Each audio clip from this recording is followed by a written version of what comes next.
Abra sua Bíblia comigo em João capítulo 8. João capítulo 8.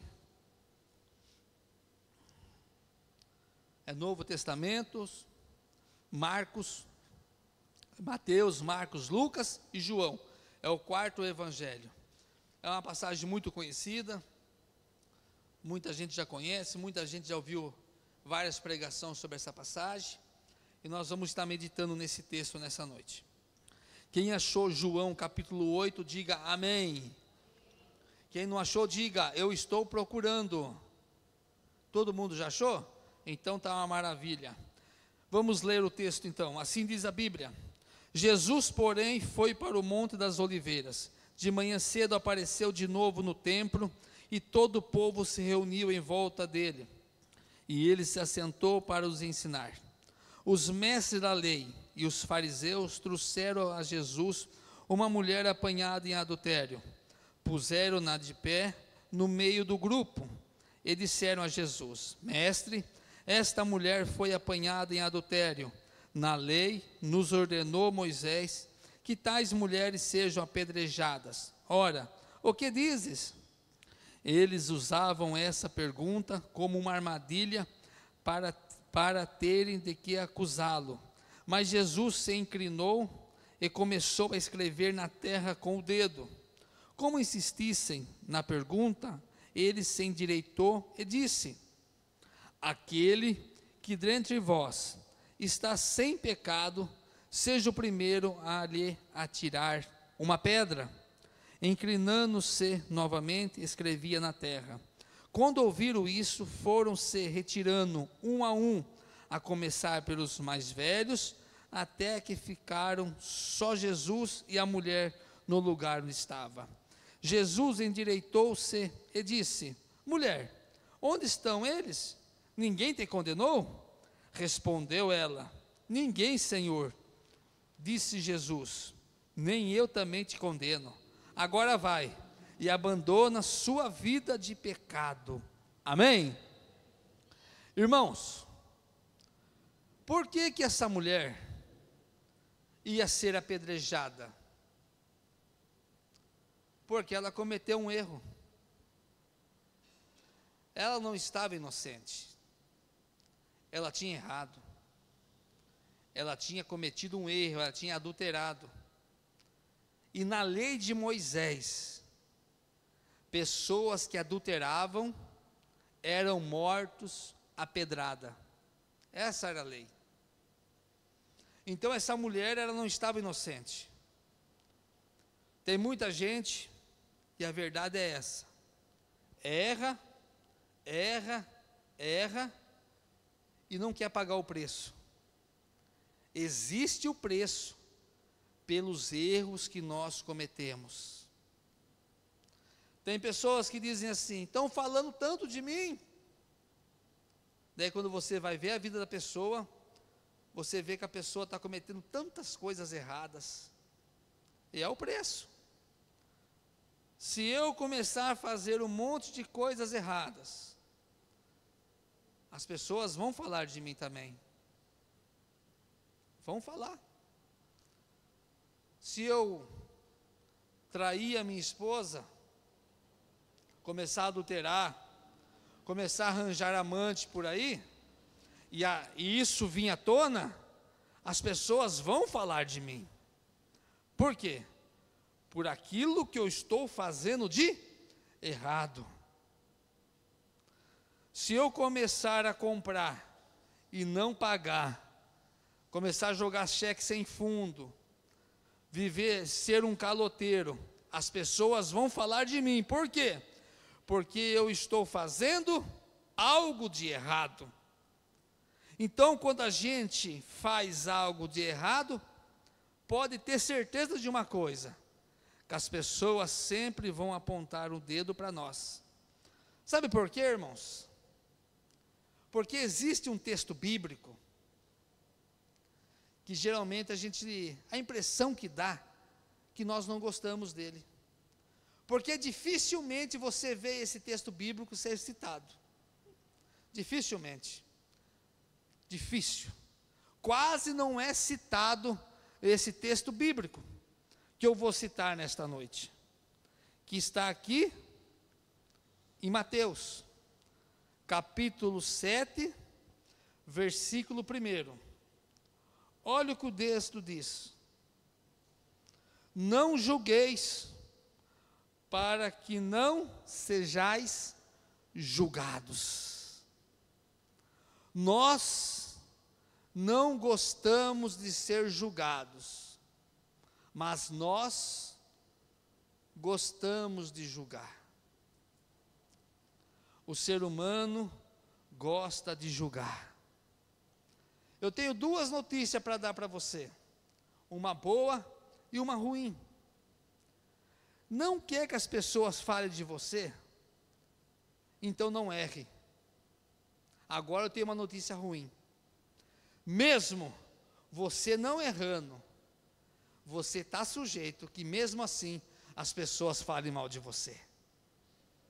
Jesus veio na terra, só fez o bem, não cometeu sequer um pecado, não cometeu sequer um erro, não errou em nada, e mesmo assim falavam dele, mesmo assim crucificaram ele, porque a tendência do ser humano é essa, é falar, é julgar. Então estavam todos ali, armado até os dentes com pedra, para matar aquela mulher.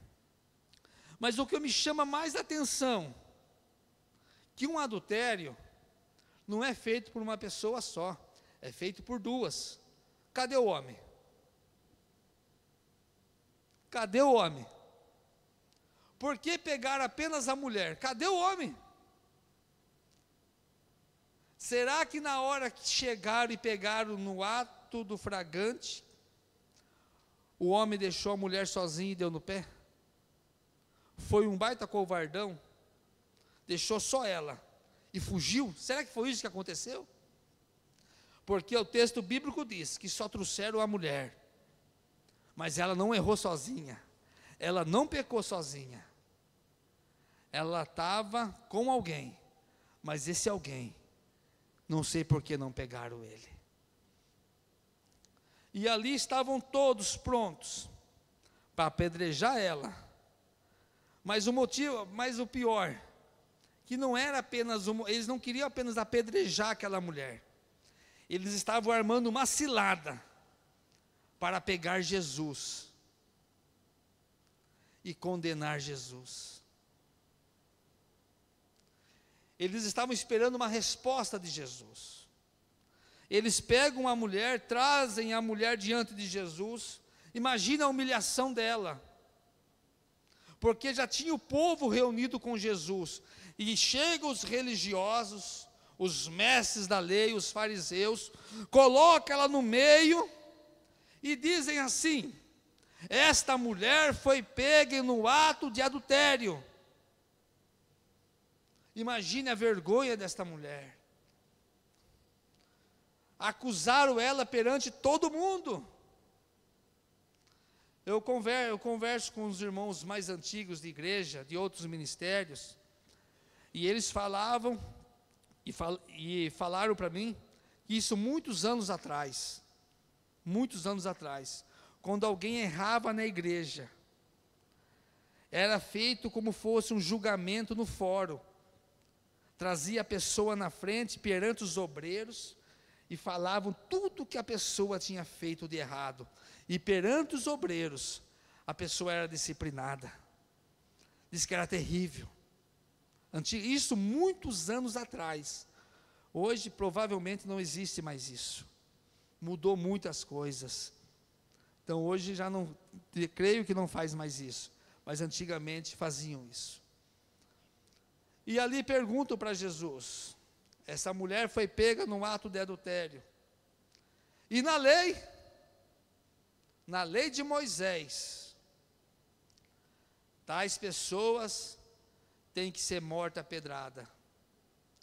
Agora, se Jesus falasse assim: pode matar ela, as pessoas que iam estar ali talvez iam dizer assim: Mas Jesus prega amor, e agora manda matar a mulher, não vai oferecer perdão para ela. E se Jesus falasse, não atire pedra nela, daí os religiosos, os mestres da lei iam dizer, ó, você está contra, o Senhor está contra a lei de Moisés. Então eles estavam preparando um laço para pegar Jesus. Ali eles estavam como promotor, para condenar, para pegar Jesus e para apedrejar aquela mulher. Eram como promotores, só acusação, só acusação. Mas para a sorte daquela mulher, levaram ela diante do advogado fiel e justo. O advogado que não perde causa. O advogado que nunca sequer perdeu uma causa e nunca vai perder. Esse advogado é Jesus. A sorte dela, que levaram ela diante dele. Irmãos, se você não sabe, vou informar você. Você sabe que na lei brasileira, todos nós temos direito em defesa. É ou não é, sargento? A pessoa pode cometer o pior crime que for, ela vai ter direito em defesa. Se ela tiver condição financeira, ela pode contratar o advogado. Se ela não tiver condição financeira, o Estado vai dar um advogado para ela, para cuidar do caso dela. O Estado vai colocar uma defesa para ela, não importa o que ela fez. Ela pode ter matado 10 pessoas. No dia do julgamento dela, vai ter um advogado para defender ela. Vai ter o juiz, vai ter o promotor para acusar, e vai ter o advogado para defender. Mas qualquer advogado que você contratar, vai ter um custo. Para ele defender você, você vai ter que pagar para ele. E se for do Estado, o Estado vai pagar para ele. Ele não vai trabalhar de graça. Mas a diferença é que Jesus, ele não cobra nada para defender você. Ele não cobra nada, sabe por quê? Porque ele mesmo pagou com a vida dele o preço da nossa liberdade. Quando ele se entrega na cruz do Calvário, quando ele morre para que nós sejamos livres. Ele pagou o preço para nos defender. O que João disse? Filhinhos, escreva estas coisas para que não pequeis, mas se pecar, saber que tem um advogado fiel, Jesus Cristo, para nos perdoar. Jesus é o nosso advogado, que sempre vai estar disposto a defender a nossa causa. Jesus é o nosso advogado, que ele, com a própria vida dele, ele morreu, ele pagou o preço, para que a gente fosse livre do fogo do inferno, da condenação eterna. E quando aquela cena está toda armada, todo mundo com uma pedra na mão, para matar aquela mulher, e para armar uma cilada para pegar Jesus, Jesus apenas pergunta uma coisa: aquele entre vós, que estiver sem pecado, que atire a primeira pedra.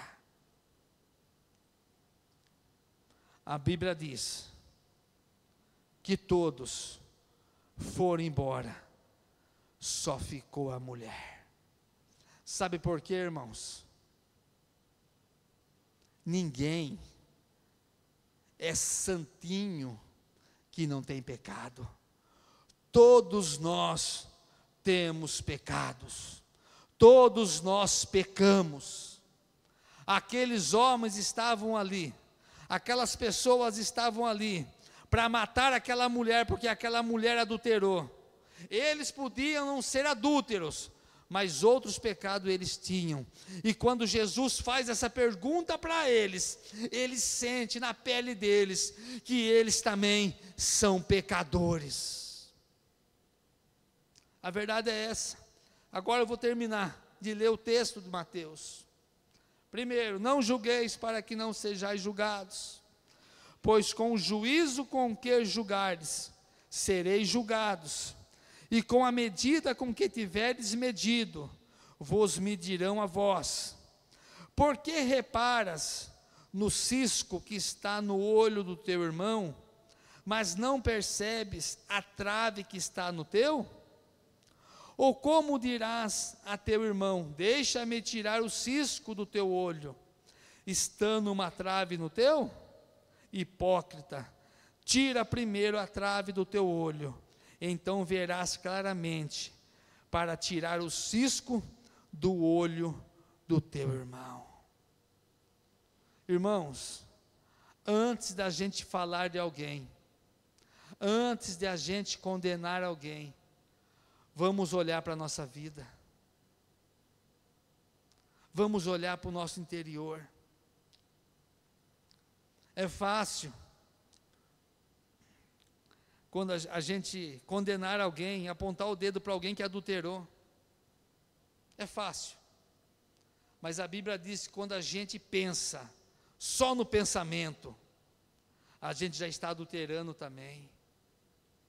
É fácil a gente julgar alguém que matou, mas a Bíblia diz que aquele que aborrece o seu irmão é homicida. Está na Bíblia. Então, irmãos, não adianta, todos nós somos pecadores, e aqui nesta noite, o pior pecador aqui é eu, pode ter certeza disso, pode ter certeza disso, porque quando eu aponto o dedo para você, tem 3 dedos apontando para mim.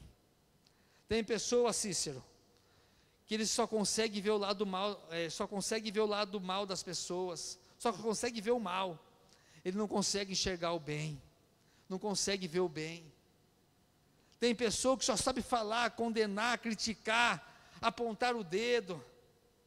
Irmãos, vamos usar a nossa boca para abençoar, vamos usar a nossa boca para falar o bem, vamos usar a nossa boca para despejar coisas boas na vida das pessoas.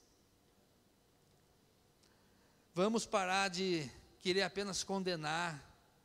Claro, quando a pessoa erra, a pessoa tem que ser disciplinada, a pessoa vai pagar o preço, claro que vai, mas uma coisa nós temos que ter certeza, o preço vai vir, mas o perdão de Deus também vai vir sobre a vida da pessoa. Conclusão da história desta mulher, Jesus falou para ela, vai e deixa a sua vida de pecado. Jesus deu uma nova chance para ela, Jesus deu uma nova, se tinha alguém ali que podia condenar ela, o único era ele, e ele não condenou, ele deu uma nova chance para ela, ele falou, vai, mas deixa a sua vida de pecado, deixa a sua vida, em outras palavras, não vai adulterar mais, não vai pecar mais nisso, abandona, corre disso aí, corre. Então, irmãos, se você veio aqui nesta noite, talvez com a sua cabeça pesada, dizendo assim, eu errei tanto, será que para mim tem jeito ainda? Eu falo para você, tem jeito sim, sabe por quê? Porque Jesus é aquele que te perdoa de todos os pecados. Quando trouxeram aquela mulher na frente de Jesus, a lei mandava que matasse ela, mas a graça ofereceu o perdão para ela. A lei queria que ela fosse para o cemitério, mas a graça deixou ela com vida. a misericórdia de Deus sempre está sobre nós. A misericórdia de Deus sempre está sobre nós.